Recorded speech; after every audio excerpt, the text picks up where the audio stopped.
हम सबको कोशिश करनी चाहिए कि अपनी डाइट को देखना चाहिए। डाइट जो है उसकी बहुत ज़्यादा इंपॉर्टेंस है। डाइट मैं समझता हूँ कि बड़ा कलीदी किरदार अदा करती है किसी भी डिजीज़ के अंदर। कोई भी इंसान को बीमारी है, उसके साथ अगर वो डाइट भी अपनी ख्याल नहीं करेगा, डाइट की एहतियात नहीं करेगा, तो वो बेहतर नहीं होगा। तो इस हवाले से मैं समझता हूँ इसका नुस्खा भी बड़ा आसान सा डाइट को मेंटेन करने का। अक्सर मेरे वालिद साहब कहते हैं अपने पेशेंट्स को, कुलू वशरबू वला तुसरिफू, खाओ पियो मगर इसराफ ना करो। ये कुरानी आयत है। तो मतलब है खाएं पिए हर चीज़ जो कि नेचुरल हो। ऐसा ना हो पिज़्ज़ा बर्गर खाना शुरू हो जाए। तो खाएं पिए हर चीज़ जो नेचुरल हो, लेकिन उसमें इसराफ ना करें। ऐसा ना हो कि आप उसमें ज़्यादती कर लें। जैसे मिसाल के तौर पे, ख़ास तौर पे जितनी आपकी ग्रीन वेजिटेबल्स होती हैं इनको खाएं पिएं। फ्रूट्स खाएं जो आपके नेचुरल सीजनल फ्रूट्स हैं, और भी इसके अलावा जो भी नेचुरल चीज़ें जितनी खाएंगे वो, लेकिन उसमें आप एहतियात रखेंगे, एक लिमिटेड अमाउंट में खाएं। ऐसा ना हो कि कोई एक चीज़ खाना शुरू कर दे। जैसे माल्टों का सीज़न है तो 2 दर्जन माल्टे आप खा दें।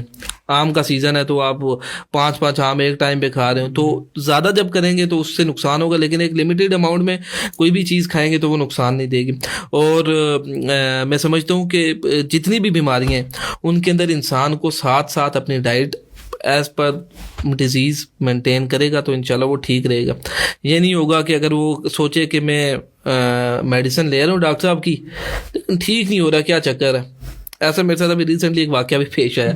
एक पेशेंट था तो उसी तरह मैंने उसको मेडिसिन दी, तो वो कहे डॉक्टर साहब, वो पहले ठीक हो गया, मतलब ठीक रहा 3-4-5 महीने ठीक रहा। तो फिर वो उसको फिर उसने कहा नहीं अभी वापस तबीयत ख़राब हो जाए। तो पता लगा कि उसकी जो है ना सुबह पराठे वो टाइम से खा रहा है, दिन की रोटी भी जो है ना तेल वाले सालन खा रहा है। तो ये चीज़ें बड़ी इंपॉर्टेंट है। डाइट का बहुत इंपॉर्टेंट रोल है आपकी हेल्थ के अंदर, तो उसको मेंटेन करना बड़ा ज़रूरी है। अच्छा, वैसे इसके साथ ही एक सवाल है कि फास्ट फूड जो है, जिसे प्रोसेस फूड या फास्ट फूड कहते हैं, पिज़्ज़े बर्गर सैंडविचेस वगैरह, ये सेहत के ऊपर किस हद तक असरअंदाज होते हैं? इंसान को महीने में कितनी दफ़ा खाने की इजाज़त है, खा सकते हैं, या बिल्कुल ही अवॉइड करना चाहिए?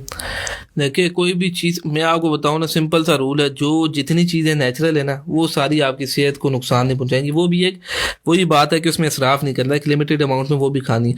अब जो चीज़ ही आर्टिफिशियली बन रही है, उसके अंदर आर्टिफिशियल सारी चीज़ें डाल रही हैं, तो ऑब्वियसली उसके नुकसानात बहुत ज़्यादा हैं, और वो आपकी बॉडी रिटेन करने की कोशिश करती है, बर्दाश्त करती है, आप उसको जितना करवा सकते हैं।